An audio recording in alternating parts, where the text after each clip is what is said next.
കഴിഞ്ഞ കുറേ ദിവസങ്ങളായി വേദസത്യങ്ങളുടെ ഉൾക്കാഴ്ചകളിൽ ഒത്തിരി ആഴത്തിൽ ഇറങ്ങിച്ചൊല്ലാനും ഈ സങ്കടങ്ങളും പ്രതിസന്ധികളും നിറഞ്ഞ ഈ കാലത്തെ അതിജീവിക്കേണ്ടതിന് വചനം നമ്മോട് അരുളി ചെയ്യുന്ന ദൈവത്തിൻ്റെ വാഗ്ദത്തങ്ങളെ സാംശീകരിക്കാൻ ഒരുപാട് വേദസൂക്തങ്ങളെ നാം പഠന വിഷയമാക്കുകയുണ്ടായി. അതിലേറ്റവും അധികം സ്പർശിക്കപ്പെട്ടൊരു ദൈവവചനമാണ് റെസ്റ്റോറേഷൻ എന്ന വിഷയം. പ്രാർത്ഥിക്കുന്നവൻ്റെ ഒരു ദൈവാരാധിയുടെ ജീവിതത്തിൽ എന്തൊക്കെ അന്യപ്പെട്ടു പോകുന്നോ അതെല്ലാം തിരികെ എടുക്കാനുള്ള ഒരു നല്ല സന്ദർഭം ദൈവം തരുമെന്നുള്ളത് ഒരു സാധാരണ മനുഷ്യൻ്റെ സ്വപ്ന ചിന്തകളിൽ പെടുന്നതാണ്. കഴിഞ്ഞ ദിനങ്ങളിൽ നാം കണ്ടത് ജോബിന്റെ ജീവിതത്തെക്കുറിച്ച് നാം ഏറെ പഠിച്ചു. 3-ാം അധ്യായം ആരംഭിക്കുമ്പോൾ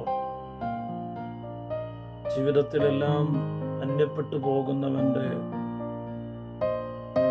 കഠിനമേറിയ വേദനയിൽ പറഞ്ഞ ശാപവാക്കുകൾക്കപ്പുറം ഒടുവിലത്തെ അധ്യായങ്ങളിൽ താൻ പ്രവചനാത്മാവിൽ അരുളി ചെയ്യുമ്പോൾ അറിയാതെ ദൈവസാന്നിധ്യത്തിൽ നിറയപ്പെട്ടിട്ട് എല്ലാം സാധ്യമാക്കുന്ന ഒരു മഹാദൈവത്തിലേക്ക് ആ മനുഷ്യൻ വിരൽ ചൂണ്ടുന്ന ഒരു കാഴ്ച നമുക്ക് കാണാൻ കഴിയുന്നുണ്ട്.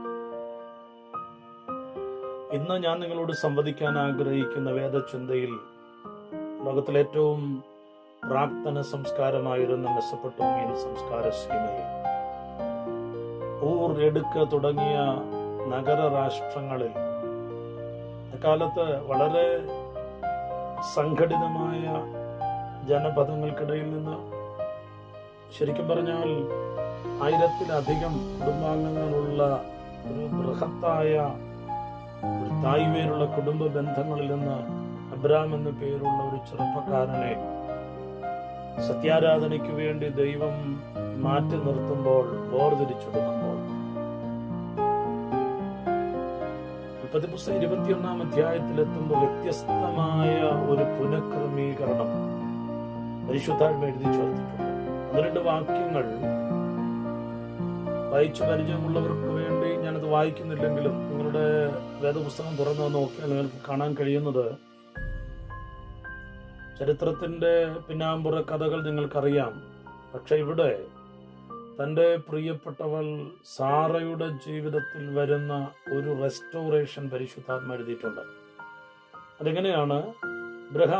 ദൈവം അബ്രാമിനോട് അരുളി ചെയ്തിരുന്ന അതേ സമയത്ത് അങ്ങനെ തന്നെ എഴുതിയിരിക്കും, താൻ അരുളി ചെയ്തിരുന്ന പോലെ സാറയെ സന്ദർശിച്ചു. ദൈവം താൻ വാഗ്ദത്തം ചെയ്തിരുന്നത് സാറയ്ക്ക് നിവർത്തിച്ചു കൊടുത്തു എന്ന പദമാണ്. ഒരു പുനഃക്രമീകരണത്തിന് വേണ്ടി ലോകം മുഴുവൻ വല്ലാതെ തത്രപ്പെടുമ്പോൾ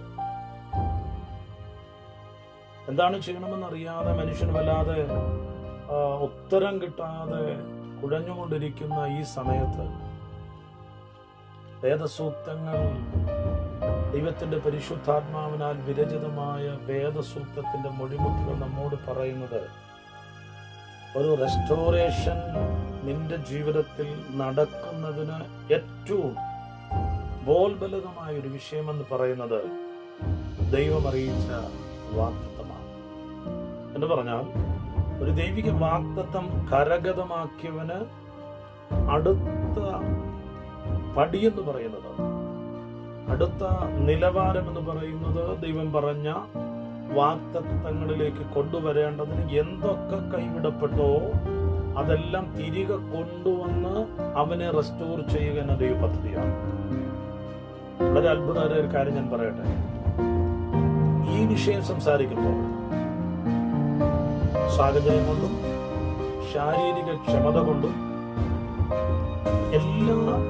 എല്ലാ തലങ്ങളിലും ഒരു ബിഗ് ഹീറോയായി നിൽക്കുന്ന ഒരു കുടുംബത്തിന്റെ ഒടുവിലത്തെ പുനഃക്രമീകരണമാണ് ആത്മാവിൽ അബ്രഹാമിനോട് പറഞ്ഞിരുന്ന സമയത്ത് സാറയെ സന്ദർശിച്ചു എന്ന ഒറ്റ പദത്തിൽ ഞാൻ നിങ്ങളോട് പറയാൻ ആഗ്രഹിക്കുന്നത് പ്രായമേറെയായി, ശരീരത്തിന്റെ പ്രകൃതിക്ക് മാറ്റം വന്നു, നിയതികൾക്ക് മാറ്റം വന്നു. പക്ഷേ പരിശുദ്ധ വചനം തരുന്നൊരു ഉറപ്പ് കേൾക്കണം. പ്രകൃതി മാറിയാലും സാഹചര്യങ്ങൾ എങ്ങനെയൊക്കെ മാറി മറിഞ്ഞാലും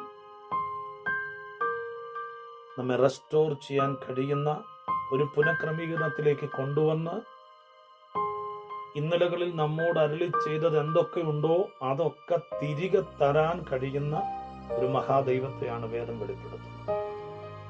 ശരിക്കും പറഞ്ഞാൽ 75-ലെത്തിയ സാറയെ 25-ലേക്ക് കൊണ്ടുവന്നു എന്ന അത്ഭുതകരമായ വെളിപ്പാടാണ് ഈ വചനത്തിൽ നിറഞ്ഞു നിൽക്കുന്നത്. സ്നേഹിതരെ, ഒരു കാര്യം ഞാൻ ഉറപ്പ് പറയാം. നിങ്ങൾ ഇന്ന് ചിന്തിച്ചു കൂട്ടുന്ന ഭയാശങ്കകൾക്കപ്പുറം കർത്താവിന്റെ വരവും ലോകസംഭവങ്ങളും ഒക്കെ നടക്കും. അത് സത്യമാണ്, അത് നടന്നേ തീരൂ. എന്നാൽ ഇതിനിടയിലും, ഈ സാഹചര്യങ്ങളുടെ സമ്മർദ്ദത്തിനിടയിലും, എല്ലാം കൈവിടപ്പെട്ട്, എല്ലാം നഷ്ടപ്പെട്ട്, ജോലിയും കൂലിയും ജീവിതത്തിന്റെ വ്യവസ്ഥകളും പ്രവാസവും എല്ലാം കൈവെടിഞ്ഞ് ഇനി എന്ത് എന്ന ചോദ്യത്തിൽ നിൽക്കുന്ന ഒരുവനെങ്കിലും ഇത് ശ്രദ്ധിക്കുന്നുണ്ടെങ്കിൽ ആ വ്യക്തിയോട് പരിശുദ്ധാത്മാവിനെ പറയാനുള്ളത്, ഒരിക്കലെങ്കിലും വാഗ്ദത്തം നിന്റെ കാതുകളിൽ വന്നിട്ടുണ്ടോ? ദൈവം നിന്നെ റെസ്റ്റോർ ചെയ്യും. എങ്ങനെ? ഇപ്പോഴത്തെ സാഹചര്യത്തിലല്ല, ഇന്നലകളിൽ ദൈവം അനുഗ്രഹീതമായി നടത്തിയ ചില കാലങ്ങളുണ്ട്. ആ കാലങ്ങളിലേക്ക് നിന്നെ തിരിച്ചു കൊണ്ടുവന്ന് ഒരു പുനഃക്രമീകരണം ചെയ്തു തരാൻ കഴിയുന്നവന്റെ പേരാണ് വേദപുസ്തകത്തിലെ ദൈവം. വിശ്വസിക്കുക, ഏറെ ആശ്രയിക്കുക. അവിടുന്ന് വാക്കു പറഞ്ഞാൽ വിശ്വസ്തനാണ്.